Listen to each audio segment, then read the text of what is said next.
Wilujeng Enjing dan Wilujeng Sumping kepada Bapak dan Ibu. Terima kasih sudah hadir ke hari ini ke acara bimbingan teknis wirausaha kreatif lingkungan hidup dan kehutanan pengelolaan sampah untuk budidaya maggot BSR atau lalat tentara hutan. Semoga Bapak dan Ibu diberikan kesehatan, kebahagiaan, dan perlindungan Allah Subhanahu wa Ta'ala. Sebelum acara dimulai, Bapak dan Ibu, kita akan menyanyikan lagu Indonesia Raya terlebih dahulu.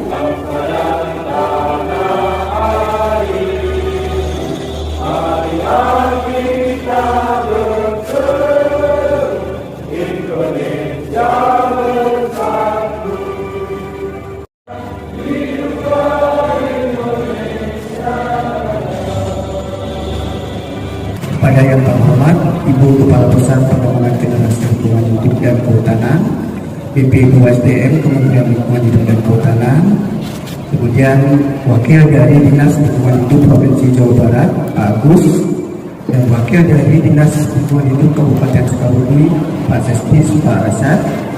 Terima kasih pada Bapak peserta Bapak Ibu ya, ibunya hanya satu sebenarnya dua peserta BIMTEK pengelolaan sampah untuk budidaya maggot atau tentara lalat hitam, dan juga kepada teman-teman dari pusat pengembangan generasi lingkungan hidup yang telah berupaya untuk melakukan BIMTEK ini. Kami laporkan Bu bahwa BIMTEK ini akan dilaksanakan selama 3 hari, yaitu dari tanggal 7 sampai dengan tanggal 9 Maret di Kabupaten Sukabumi.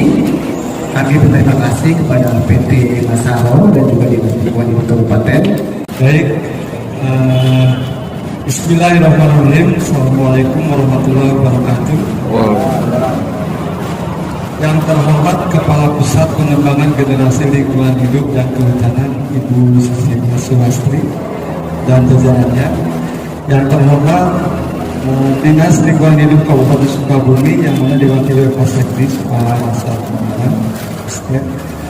Yang terhormat para tamu undangan dan hadirin yang berbahagia yang hadir secara daring maupun daring.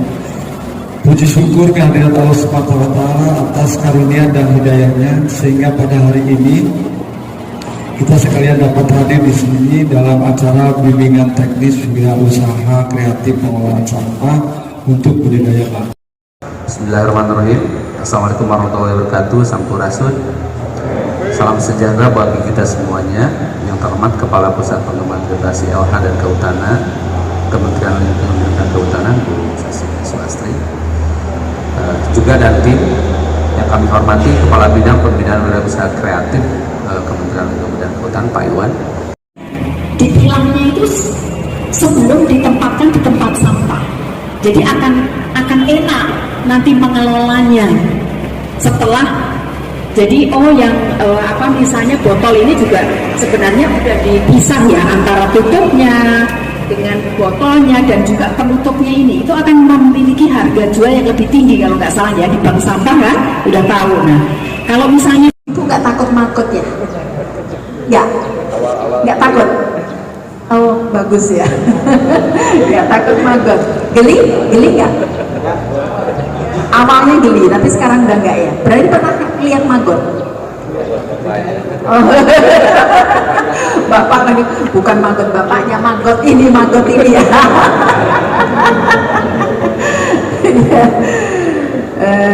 Kami mengucapkan terima kasih nih kepada Bapak Agus Karyana yang mewakili DLH Provinsi Jawa Barat dan Pak Rasad Mahara dan juga PT Masaro ya untuk bantuan tempatnya ya sehingga BIMTEK ini bisa terlaksana.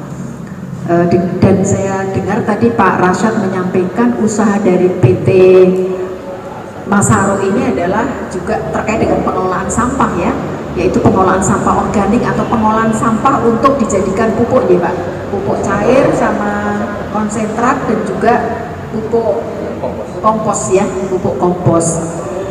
Nah, Bapak Ibu yang saya lihat di daftar ini Bapak Ibu dari tadi 25 itu dari TPS 3R, lalu dari bank sampah, berarti sudah berkecimpung ya.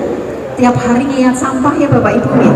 Ya, tiap hari ngeliat sampah. Lalu ada yang 15 dari apa namanya? Badan Permusyawaratan Desa. Ya, Badan Permusyawaratan Desa. Berarti kalau boleh tahu ya Pak, Bapak Ibu yang 25 orang ini memang sehari-hari bekerja full itu di TPST tadi, di bank sampah. Boleh angkat tangan yang dari bank sampah atau TPST? Ya, boleh. Ya, oke. Itu setiap hari ya di TPST atau bank sampah. Oke. Kalau yang Badan Permusyawaratan Desa 15 itu istilahnya sampingan ya Pak, itu kan? Akan lebih detail lagi seperti apa rencana aksi itu. Ini hanya contoh, nanti kita berikan belangko seperti ini, Bapak Ibu isi seperti itu. Tadi kan sudah disebutkan potensi timbulan sampahnya berapa, terus potensi nanti dari hasil itu siapa yang manfaatkan, itu ada. Lanjut, nanti akan lebih detail besok ya Bapak Ibu. Ini evaluasi, ini kebetulan ini gambar saya waktu melakukan bimbingan teknis di Kabupaten Bandung di sorean. Oke, lanjut. Peragaan pasca panen itu nanti akan diapakan nanti Bapak Andi Romanov dan Bapak Solikin akan memberikan kepada Bapak Ibu caranya seperti itu. Pasti Bapak Ibu sudah. Ayo Mbak Emel, kita berikan video dulu. Sampah, ada tulisan yuk pilah sampah. Aku story dulu deh, kayaknya lucu juga. Tapi sebentar, ada sesuatu yang menarik. Tahukah Sobat Hijau, dengan melakukan pemilahan sampah, ada banyak manfaatnya loh. Di antaranya, pertama, dengan melakukan pemilahan sampah, maka akan mengurangi timbulan sampah. Kedua, sampah yang sudah dipilah dapat bernilai ekonomi karena dapat disetorkan kepada bank sampah atau pengepul. Ketiga, memudahkan proses daur ulang. Baiklah, aku akan mulai memilah sampah. Aku akan menggunakan 5 buah kardus sebagai wadah untuk memilah sampah. Tempat sampah pertama akan aku buat untuk sampah organik seperti sisa makanan, kulit buah, dan daun. Sampurasun. Alhamdulillah, terima kasih Ibu atas kesempatannya. Izin perkenalkan, nama saya Syekh Mahfudin dari Bank Sampah Racap atau Bank Sampah Rakyat Cilacap dari Kecamatan Cilacap dari wilayah selatan Ujung Genteng. Kami kegiatan untuk pemberdayaan masyarakat melalui program pengolahan sampah dari sumbernya. Cek. Menyambung dari Pak Hendra barusan, Bu, ketika kita sudah mempelajari tentang peraturan, Permen LH sudah ada, Perbu, Perda sudah ada, cuma sampai di sana Bu ternyata. Kelemahannya adalah tadi masalah sadar dan tidak sadar. Kadang ada dua pilihan Bu. Kadang kita sendiri yang di sini adalah orang yang sadar, tapi kadang kita perlu menyadarkan. Kalau nunggu sadar mau sampai kapan Pak? Nah, kesadaran tersebut akan ada dan lahir ketika ada yang menyadarkan. Nah, yang kelemahan kami di Bank Sampah Desa, kita bermitra dengan pemerintah desa itu, kita mendorong yuk terbitkan program atau terbitkan perdes, sehingga dilahirkan prahimbauan terhadap RW, RT. Dan kami di Bank Sampah Induk Racap ini mengelola kurang lebih 600 warga terhimpun dari 15 RT. Kita kerjasama dengan RT-nya. Jadi untuk menumbuhkan kesadaran tersebut adalah berkolaborasi pentaheliknya. Semua bersuara. Kita belajar dari para COVID Bu. Semua bersuara tentang bagaimana caranya semua divaksin. ODF semuanya digerakkan semua dari mulai penta sampai RT. Dan hari ini patah sampai perda kabupaten. Kecamatannya mana? Desanya mana perdes tentang pengolahan sampah? Jadi kita bersuara pengelola sampah bank sampah, akhirnya patah di sana Bu. Jadi izin teman-teman semuanya BPD, bahkan saya juga memberikan BPD seperti itu Pak. Kita hadir bank sampah, BPD menganggarkan kita beli tanah untuk TPA, kan ironis Bu. Karena kenapa? Penekanan, karena kita resepnya kita tuh suka ditekan Bu di desa Kabupaten Sukabumi ini. Kalau tidak ditekan ya hari-hari we gitu Bu. Begitupun dengan RT, saya kenal dengan RT komitmen. RT ini harus maju, RT ini harus ada lumbung penghasil dari para sampah. Ya ketika kita bergerak di hal terkecil, bukan targetnya kita dari sumbernya kan, dari rumah otomatis peraturannya dari per RT harus ada Bu. Jadi kami bergerak di bidang pengelolaan sampah di bank sampah itu hari ini memang masih terkait dengan hal-hal seperti itu. Kita menyuarakan di sumbernya, sementara RT, RW, KDS masih hari-hari Bu. Ya, berarti perlu ada tekanan daripada yang lebih atasnya. Saya belum mulai KDS, Pak KDS saya tuh, sah RT. Tapi kita anak kecamatan siap.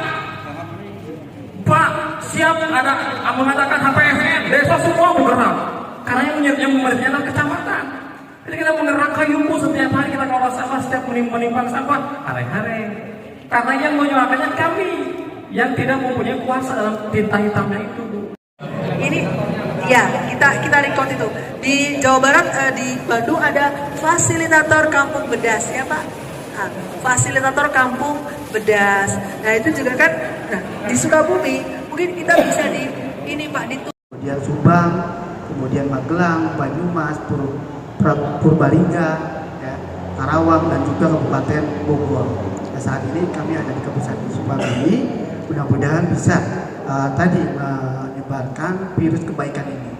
Terutama saya berharap anggota BPD ini bisa nanti mengedukasi masyarakat sekitarnya dengan pengaruh Bapak sebagai tokoh masyarakat untuk menyadarkan betapa pentingnya sebenarnya pemilahan sampah yang nanti ujung-ujungnya memang bermanfaat untuk masyarakat juga, tidak hanya untuk pengurus bank sampah, tapi mereka juga akan merasakan manfaatnya. Ya, nanti saya akan sampaikan beberapa data hasil bimbingan kami Pak, alumni kami di beberapa daerah yang sudah ada tambahan pendapatan ya sampai mungkin jutaan per bulan dari budidaya mangrove ini, dan kami juga melibatkan nanti praktisi dan juga sekaligus pusteker ya, baik dari Sukabumi maupun dari Parung Pak, dari Gunung Sindur. Mungkin nanti bisa Bapak bertanya langsung bagaimana pemasaran dan juga bagaimana nanti budidayanya. Nah itu mungkin saya harapkan ini sebagai forum untuk saling komunikasi, tapi seperti Mbak Diah tadi sampaikan, tidak hanya mengkritik Pak, tetapi memberikan solusi. Tadi saya sampaikan bahwa begitu berat memang DLH, dan di sini ada teman-teman dari DLH bisa juga mendengar nanti keluhan dari masyarakat. Nah, bagaimana mungkin nanti mudah-mudahan ada benang merah dari forum ini. Kita 3 hari di sini ya, mungkin dari jam 8 sampai jam 4 atau jam 5 kita bisa berkomunikasi. Silakan saja menurut kita sampaikan, tapi kita sama-sama cari solusi untuk penyelesaian atau pengelolaan sampah ini yang berkelanjutan. Itu mungkin pesan dari saya. Saya didampingi Pak Bahrudin Rifai Pak, beliau adalah penyuluh lingkungan hidup ahli muda. Ya. Beliau juga sebagai praktisi untuk bank sampah di kompleknya. Kalau saya sendiri baru 4 bulan ya di pusat pengembangan generasi lingkungan hidup, tapi saya coba juga belajar. Makanya saya bukan ahlinya di sini, tapi saya hanya ingin menyampaikan apa yang ada di peraturan. Kami sebagai regulator di sini ya dari Kementerian Lingkungan Hidup Kehutanan tentunya hanya menyampaikan atau membuat peraturan yang intinya bisa diikuti ya, bisa diikuti oleh masyarakat sebagai mitra kami ya, dan juga sebagai pengelola langsung di lapangan. Nah ini hal-hal yang mungkin nanti saya sampaikan, tidak banyak Pak. Ada kebijakan yang tadi saya sampaikan bahwa kami sebagai regulator difungsikan untuk membuat regulasi terkait dengan pengelolaan sampah. Kemudian juga yang digugurkan dulu, kemudian baru bisa diaplikasikan ke Meger. Nah itu akan sangat optimal untuk pertumbuhan si Meger. Berbeda dengan Bapak punya kangkung, taruh aja gitu, atau seminggu Pak serap doang itu makan. Si Meger itu susah makannya. Seperti itu. Kemudian yang kedua, mereka mampu mencerna senyawa organik sebelum senyawa tersebut membusuk, sehingga mampu menghilangkan bau limbah. Nah ini masalah nih sebenarnya Bapak Ibu. Beberapa mitra plasma kita yang membuat fasilitas BSF-nya di pemukiman padat penduduk. Dia mempunyai niat tulus ya buat ngolah sampah, tapi di demo sama yang membuang sampah, kan jadi lucu gitu. Mungkin perlu peran daerah setempat untuk bisa apa ya, memberikan edukasi atau mungkin peraturan supaya peternak mengket ini terus jalan tanpa ada masalah seperti itu. Nah, yang dimaksud tadi sebelum senyawa tersebut membusuk adalah buah segar pun bisa, buah busuk pun bisa, asalkan keduanya dikondisikan dengan pembuburan dengan melalui mesin. Atau nggak ada mesin ya, injek kain dulu sampai bubur kalau itu. Seperti itu. Betul. Oh iya, potong aja kalau ada pertanyaan, kita sambil tanya jawab aja ya. Setuju Bapak Ibu? Mulai lemas kayaknya nih. Ayo dong, semangat dong. Di akhir ada bonus counter yang bisa dimanfaatkan ketika mabuk resa dikasih ke ayam atau ke lele hewan ternak. Jadi direct langsung, Pak. Nah, grade yang berikutnya adalah sampah restoran dan olah makan. Nah, ini yang cukup menjadi apa ya? Masalah sebenarnya di dunia permagotan. Semua orang akan mencari sampah ini. Semua orang akan rebutan, petani manggot ini rebutan sampah restoran dan hotel. Kalau misalnya terlalu idealnya ya Pak ya, idealnya 3 sampai 4 cm. Kalau misalnya terlalu sempit, si betik sebelah kiri dan yang sebelah kanan tabrakan dia telurnya. Oh, itu harus menyesuaikan. Kalau saya lihat tadi kan nempelnya hanya di pinggir aja. Betul. Kurang lebih nggak lebih dari 1 cm lah. Iya. Saya pikir bisa 2 cm aja lebarnya. Bisa. Bisa Kalau salah. Tapi 2 cm itu udah ini banget ya. Minimal betul. Ada lagi Pak?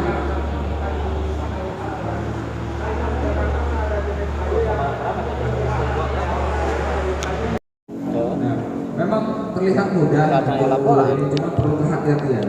Nah, ini dibalik Dalam makanan habitan laporan sudah dibalik. Iya, no ayah Yohan, biasanya sama tuh nggak ada. Mana? Dulu inget berarti ada mana? Sudah beres? Ya. Sudah.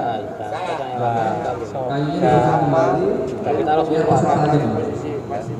Biar ada kata juga luhur hayang ge tutup ke besok Ayah lu umumnya besok ada jarak. Ayah jarak.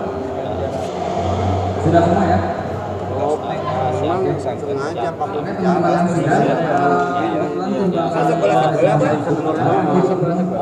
sebelah ya tangkupkan payung dari kelompok 1 dulu. Ya, Bapak Ibu kalau perhatikan kelompok punya yang di bawah ini. Jadi ya bawa aroma. Ini sebenarnya psikoetik. Ini kebanyakan luas sebenarnya dia ini. Jadi makanya udah ada. Ini biasanya ditaruh di dekat kandangnya. Biasanya kalau kita tutup stok ini, yang lalat liar itu biasanya yang keluar di sini. Antaranya aromanya. Jadi kita kan budidaya, kan ada pasti ada yang di alam. Ya pasti naruh ke sini. Jadi ini bukan lalat hijau ini lalat BSS yang betul di sini. Jadi jadi bukan lalat hijau. Bukan, makanya dia kan kestur sama. Ini lantaran ya dia kan udah punya pang.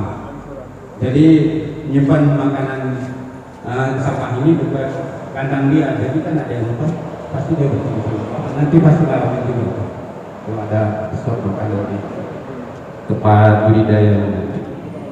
Nah kalau yang lalat hijau dia lebih agresif, yang seperti Pak Ari kemarin bilang rabbit king, jadi ngebut terus pergerakan lebih cepat. Iya, pergerakan lebih cepat. Kalau ini lalat biasa. Ini ditutup juga Pak? Ditutup Pak. Kalau ditutup untuk melakukan ventilasi. enggak, palingnya nanti kalau rumahnya sekali agak mengeluarkan dikit gitu, lagi. Kalau lama mengeluarkan gasnya. Baik Bapak Ibu, setelah melakukan pemilahan sampah. Ya, kalau yang ini perlu, kalau nanti secara kecil, ini cukup ditata aja. Nggak perlu Bapak bikin mesin dulu gitu. Tata halus nanti masukkan. Iya. Oh iya, nanti Bapak bikin waktu nggak bisa, nggak ada mesin, jadi ini bisa. ada apur kayak budak ini blender. Iya.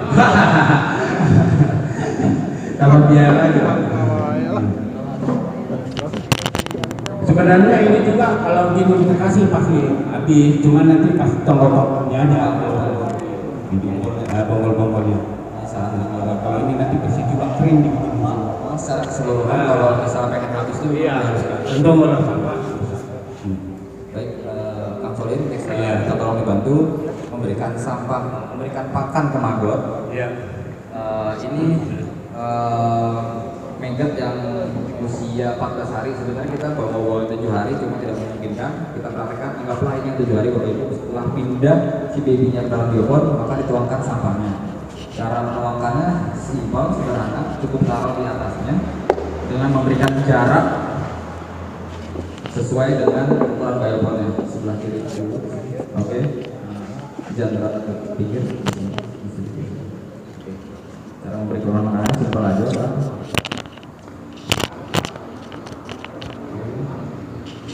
Sederhana ya Pak ya. Saya rasa agak ada kesulitan buat cari kasih makan. Pilihan mati mau Enggak.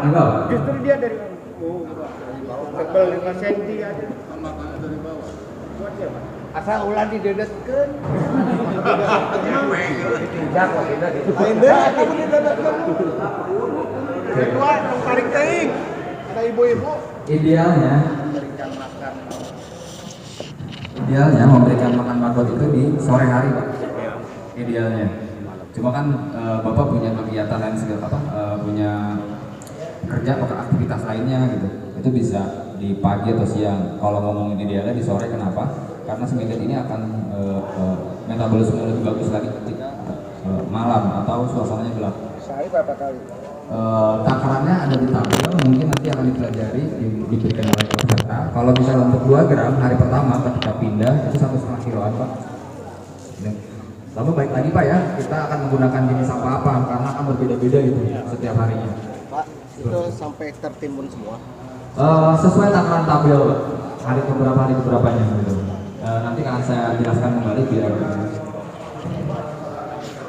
Ini ada yang ada yang berubah warnanya menjadi hitam, ada juga yang masih putih gitu. Karena ini simulasi Pak, ini maggot yang kita pakai ini usia 16 hari, bukan yang baby. Jadi memang karena kita bersihkan dulu, kita panen dulu, kita bawa ke sini, makanya mereka nggak ada makanan, kulit kering mereka akan menjadi hitam ya, seperti itu.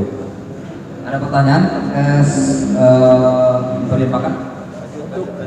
Oke. Nanti jika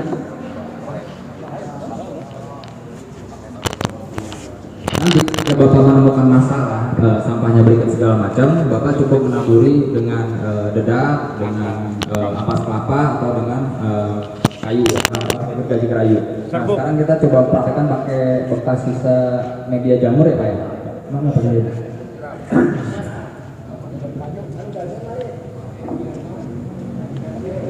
Bapak kira makannya dari bawah, penetrasi dari bawah. Enggak masalah Pak, dia akan minggir sendiri Pak kalau populasi. Dia akan kalah populasi. Kalau itu bakalan kabur kalau nggak mati sendiri. Bapak bisa lihat ya, kalau misalnya tidak dicacah, mereka akan kesulitan makan. Akan meninggalkan kulit buahnya atau permukaan si ini habis nih melon nih, tapi dia akan meninggalkan si kulitnya. Kalau dicacah itu habis nih. Halus. Kalau dikasih dengan halus pasti habis. Habis. Nasi itu. Kalau nasi kan mungkin Pak kapan-kapan bisi kaparapkeun Pak. Ya Pak. Enggak selamanya kering, ada yang kering, ada yang basah. Yang baik itu sepertinya apakah ditambahin air? Iya.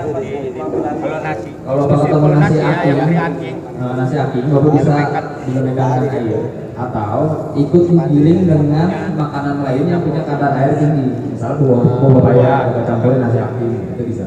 Oke. Campur. Oke. Kita akan masuk ke proses pemanenan. Sebelumnya karena ini media minum dulu. Break dulu. Oh, break dulu. Baru nanti langsung panen biar agak ini dulu.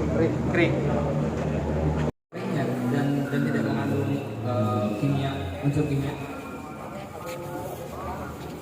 Abu sekam yang halus Pak ya, kalau masih ada butiran-butiran sekam itu akan malah tambah menghambat di proses pemanenan maggot ya Pak.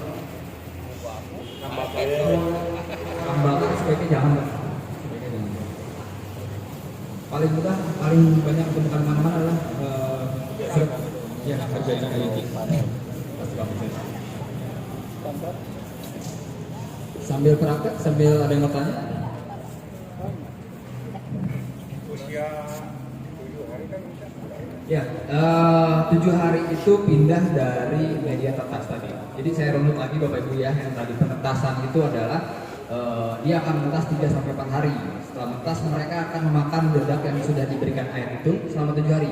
Jadi bapak-bapak, ibu-ibu tidak perlu menambah makanan apapun selama 7 hari. Kita udah men-set up si makannya itu cukup untuk 7 hari. Dari menetas. Berarti kalau misalnya dari telur, bapak panen telurnya fresh, berarti sekitar 11 hari. Seperti itu. Hari kita ngomongnya biar sepakat ya, biar nggak bingung dari panen telur ya. Hari ke-12 baru pindah ke si biopembesaran ini, baru diberikan sampah organik. Terus grafik pakarnya bisa dilihat nanti di tabel. Terus dia akan dipanen di usia di biopon itu kurang lebih 10 sampai 12 hari, berarti 26 hari. Betul, seperti itu. Beda lagi kalau misalnya bapak mau nerusin ke si private A, bapak nambahin lagi dari 11 hari itu ditambah 25 hari, jadi 36 hari untuk menjadi indukan, seperti itu. Pak Ari, mungkin dari peserta ada yang mau coba panen? Oh iya. Di sini ada saya Coba Bapak Ibu, karena kalau melihat saja mungkin nanti dikiranya gampang. Siapa yang mau coba terlebih dahulu? Bapak Ibu? Ibu mau coba? Nah, Ibu nih. Dari sebelah sana Bu. Dari sebelah sana ya Bu. Jangan dengan perasaan Bu. Berdua. Bu Dia mau praktek. Nanti gantian ya Pak. Silakan Ibu dulu coba. Bu Dia ini di mana-mana. Pak Ari kalau akan kita kemana dulu katanya. Oke, pertama ditunjukkan dulu. Ibu apa ini tuh? Mau 2 tangan Bu. Keran sekap tinggal itu. Digundukan ke tengah. Oh dari sebelah sana saja Bu. Di Bapak dari sebelah sana. Sini Bu. Ketinggali Pak. Kelihatan. Kaset kadang-kadang kita ketinggali. Oke, untuk pertama kali memulai saya sarankan untuk pakai redak. Karena apa? Mudah didapat pertama. Kemudian juga Bapak nanti bisa melihat pertumbuhan sedikitnya, bagaimana cara dia tumbuh dari dia kecepatan makannya. Kalaupun memang mentok gitu ya, kita mahal segala macam, boleh pakai sampah organik. Carilah sampah yang tidak lengket Pak. Kalau bisa menggunakan biolog dan namun kekurangannya adalah ketika mereka tumbuh nutrisinya dengan buah dan buah yang dicampur akan berbeda nutrisinya, itu banyak yang besar kecil Pak, nggak seragam. Seperti itu, cuma itu aja Pak. Digunakan setengah dulu, nanti dia akan minggir sendiri. Nah yang bagian atas ini Bapak bisa set. Bisa ya? Sebaiknya dari atas dulu. Ditunggu dulu. Dia akan langsung turun ke bawah biasanya Pak. Nanti dikembangkan dulu jadi perabot. Jadi BSR lalat. Nah, periode mah kita menciptakan. Padahal dunia di mana-mana praktek, ada saya nggak praktek dunia. Ada lagi? Bapak Ibu ada lagi yang mau coba? Bapak mau coba nggak? Bapak mau pegang langsung aja. Sebenarnya gini Bapak Ibu, ketika kita memberikan materi ini, teori maupun praktek, mungkin Bapak Ibu masih belum tahu masalah di mana. Justru nanti di praktek langsungnya itu yang akan Bapak menemukan masalah. Jadi saya harapkan jangan malu-malu untuk bertanya di WhatsApp grup atau telepon, nggak masalah. Di grupnya ada Pak Ari juga nanti dimasukkan. Jadi Bapak dan Ibu bisa langsung tanya di grup. Tapi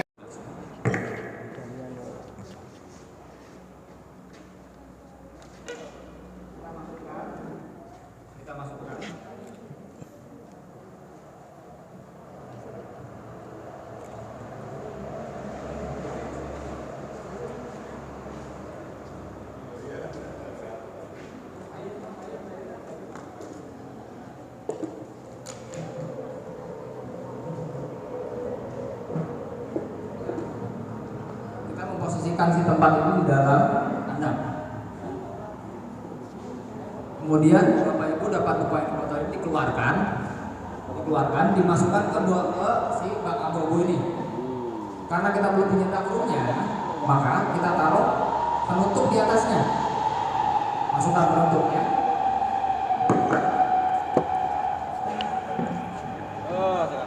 Tapi jangan ditutup 100%. Sisakan celah untuk mereka keluar. Kalau ditutup 100%, mereka tidak dapat oksigen. Fungsinya celah itu adalah untuk sirkulasi udara dan juga masuknya sinar matahari ke dalam si box ini. Ketika mereka jadi lalat, mereka terangsang tahu mereka arah sinar matahari kemana, atau mereka akan secara naluriah mengejar sinar matahari. Keluar menjadi lalat semua di sini. Sampai sini dulu, paham?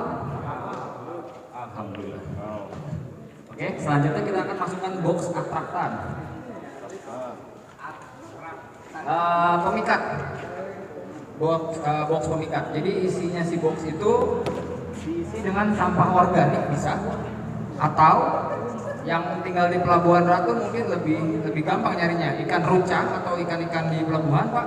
Itu kan baunya nyengat, Pak. Nah, Bapak bisa pakai itu, taruh di sini. Kemudian tutup pakai jaring, Pak. Kita masukkan ke dalam ya, anggapnya di dalam ya. Kita masukkan di dalam. Tutup pakai jaring. Isinya sudah ada sampah organik atau bahan organik yang memiliki aroma menyengat. Organik kering, Pak. Kalau bisa basah, Pak. Kalau kering itu baunya sebentar. Dua-duanya bisa, Pak. Dua-duanya bisa menyengat.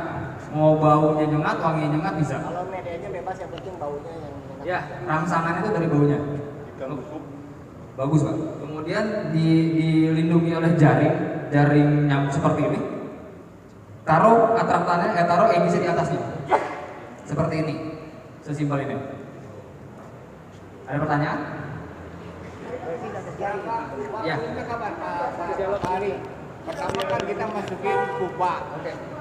Apakah waktunya berbarengan dengan itu ataukah ada jangka waktu maksimal berapa lama memasukkan atraktan? Bapak bisa berbarengan masuknya walaupun belum ada lalat, karena nanti akan mengganggu. Kalau misalnya Bapak masukin atraktannya, ada lalatnya akan mengganggu si lalatnya. Bapak bisa mulai duluan berbarengan di sini. Kalau untuk mengeceknya Bapak bisa lakukan masih bau apa enggak sih ini? Si atraktan kita masih baunya apa enggak sih? 3-4 hari biasanya Pak kira bertahan atraktannya. Seperti itu. Pak Ari, kemudian saya kan suka bikin pakan ayam itu di fermentasi ya. Bisa nggak itu dipakai alat memancing itu? Bisa, Pak. Bisa ya? Yang paling simpel dan mudah didapat supaya nggak bingung, tapi harus keluar biaya, Pak. Beli pelet safir atau 781 yang profit. Itu wanginya sudah cukup mewakili untuk si betina betul-betul. Sudah cukup. Pelet. Oke. Dan makan saya, Pak. Tuh. Kan yang cakep dengan yang buruk seperti itulah.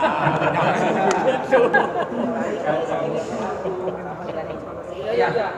Kenapa harus ditutup, Pak? Nanti kalau misalnya nggak ditutup, si betina itu akan menelurnya sembarang, Pak, di dalam sini. Bapak susah balik telurnya. Betul.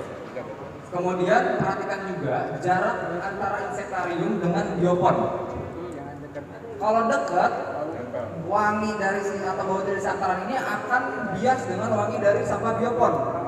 Dia akan kebingungan si lalatnya, arahnya kemana, akhirnya mereka akan dijaring-jaring bertelurnya. Nah, itu akan merugikan Bapak Ibu untuk panen telur. Betul, Bapak. Seperti itu.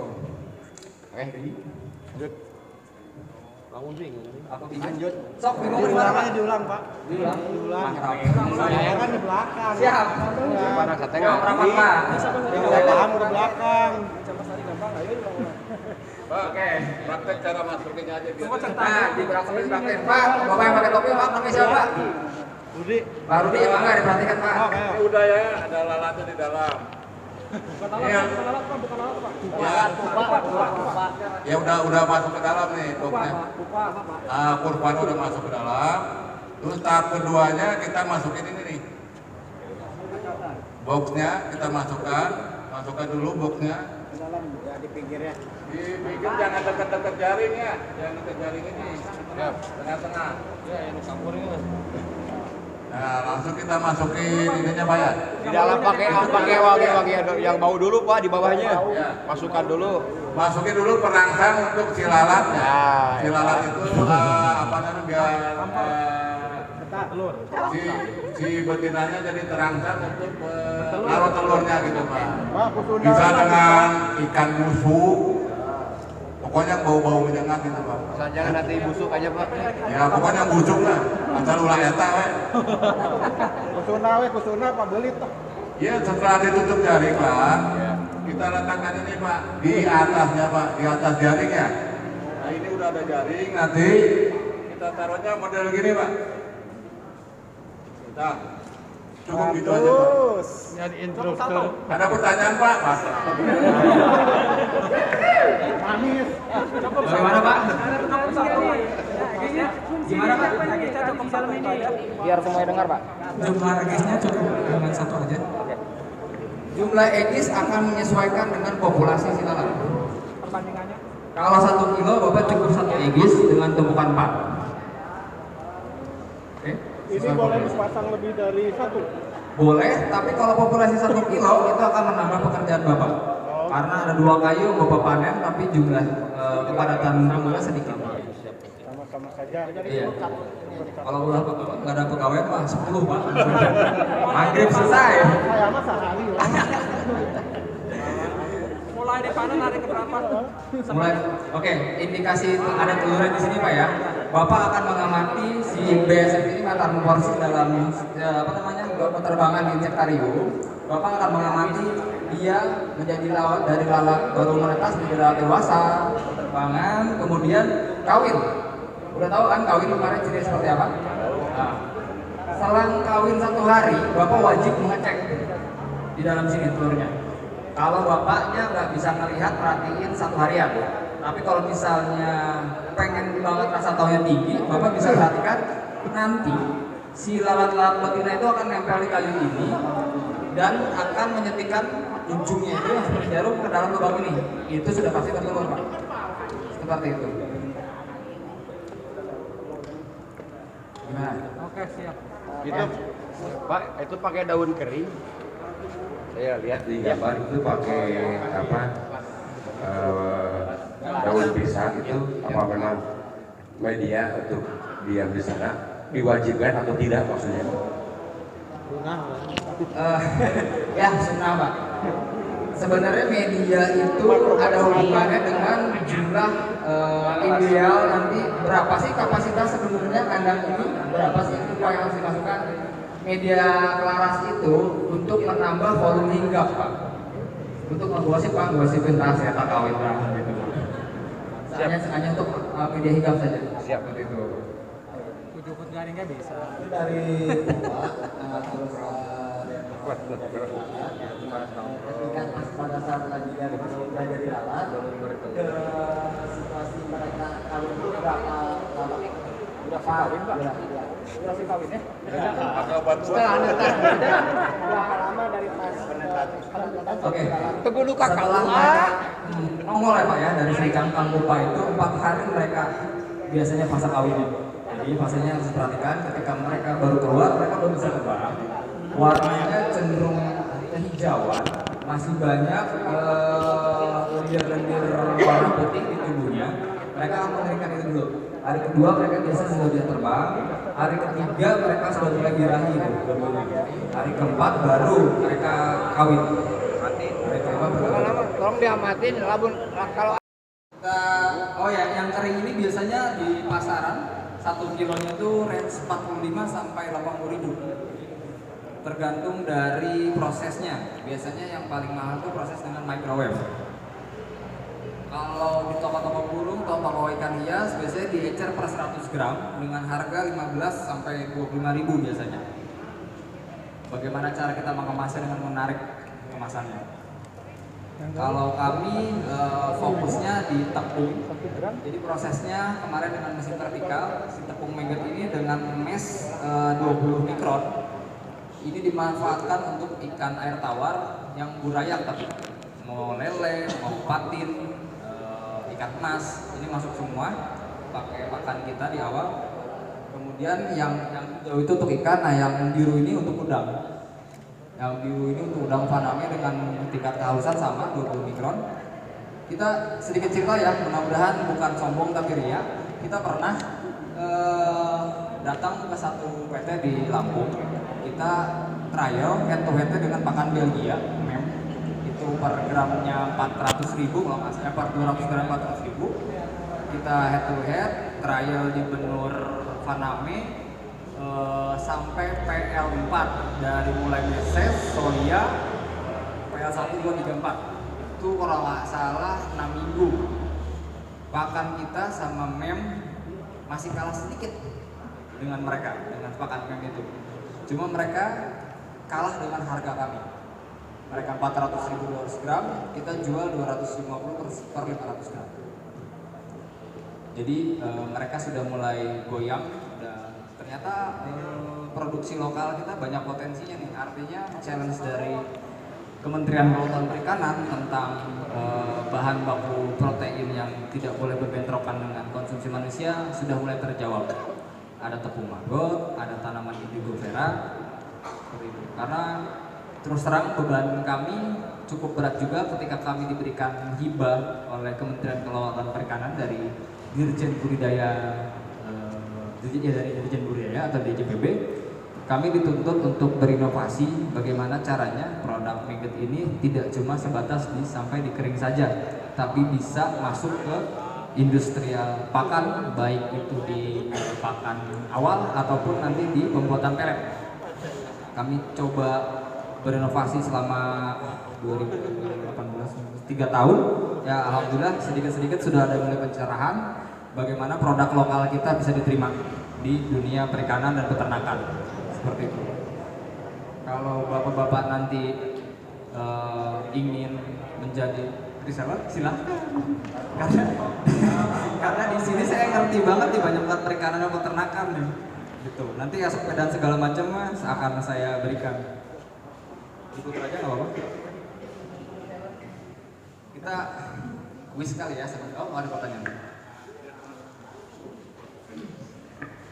Mengenai produk olahan yang kita sajikan di depan, mulai dari maggot kan itu ada durasi waktu, kan? Tatkala kita nanti bisa memproduksi seperti ini, apakah ada kajian uji untuk masa expired gitu, untuk berapa itu kekuatan untuk produk itu? Apakah memang tidak terbatas atau gimana? Tentu saja di Indonesia mereka lebih cenderung suka yang pakai microwave dengan tipikal maggot lebih pop. Karena gini, mungkin kalau dari sisi biaya ya, kalau oven kan bisa pakai LPG, kalau microwave lebih banyak pakai listrik gitu, energinya. Mungkin dari sisi costnya lebih murah oven. Kalau head to head microwave dengan oven sebenarnya sama biaya listriknya, Pak. Hanya power di awal aja. Kalau kita pakai terus-terusan kayaknya berimbang. Oven kue loyang kan maksud Bapak ya? Iya. Yang layer-layer kan? Nah itu harus sering-sering diperhatiin bagian atas bawahnya supaya tidak gosong. Harus sering dipindah. Bisa Pak kalau teknik pengeringan seperti itu, nggak ada masalah. Mas, banyak nggak Pak? Loyangnya banyak. Tetapi one step ahead. Jadi Bapak Ibu, nah kita mau langsung kasih, kalau Bapak Ibu serius kan? Bapak Ibu serius dulu, kita berikan nanti bimbingan lagi seperti ini, bimbingan lagi seperti ini, dengan catatan memang Bapak Ibu layak untuk bimbingan lagi, layak apa? Kita sudah berkompetisi, layak kita sudah banyak tuh, praktek diberi, bukan waktu juga, dunia itu kan juga, jadilah pelet kan gitu. Pak jawabannya. Saya tambahkan sedikit juga. Jadi ini pengalaman kita yang kami kantor pertama di daerah Gunung Kidul.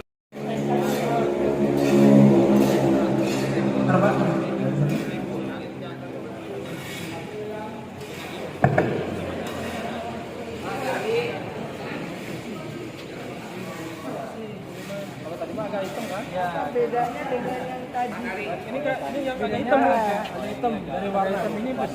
Mohon maaf, saya menyambung pertanyaan dari keluarga tadi minyak memasak kadaluarsa. Nanti setiap bapak-bapak dan ibu silakan menuangkan rencana aksinya dalam periksa sesuai dengan format rencana aksi yang sudah di-share. Nanti akan saya pantaukan kembali. Kemudian nanti sampai jam sekarang jam berapa? Jam 8 sampai kita nanti saya akan menanya lagi 9.47 apakah bapak-bapak sudah selesai atau belum. Kalau belum nanti akan kita infokan lagi perpanjangan waktunya ya.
paling utama pemilahan sampah dari organik non organik kita masih belum bisa paham secara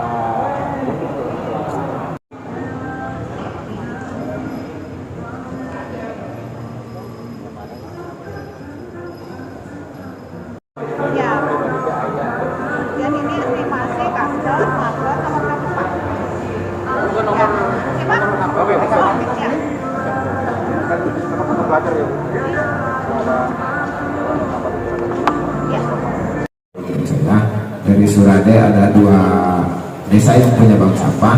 Dari Cilacap 1 ya, kita sudah sepakat untuk budidaya mangrove ini kita akan menjadi proyek bersama karena sejauh ini kita pernah melakukan, termasuk saya udah ada rumah lalat, kita juga udah punya beberapa biopon, yaitu kita terkendala. Yang pertama kendala kita adalah pasokan pakan untuk mangrove. Sebenarnya di kita ada pasar, cuman kalau untuk musim hujan ketika ada air kita berebut juga sama budidaya ikan karena sampah-sampah sayuran dari pasar itu kita tidak bisa kumpulkan. Karena kita juga bisa kumpulkan, kita bayar orang untuk memelihara sampah di pasar, tapi kontinuitasnya nggak terjaga gitu. Dan Cilacap ya, supaya kalau di satu titik ya kita bersama-sama buat bank sampah, kita laksananya di situ gitu. Terus untuk selanjutnya yang pertama sosialisasi ya, kita juga harus undang semua pengurus, bagi pengurus saya bank sampah Pekering dan pengurus bank sampah yang lainnya.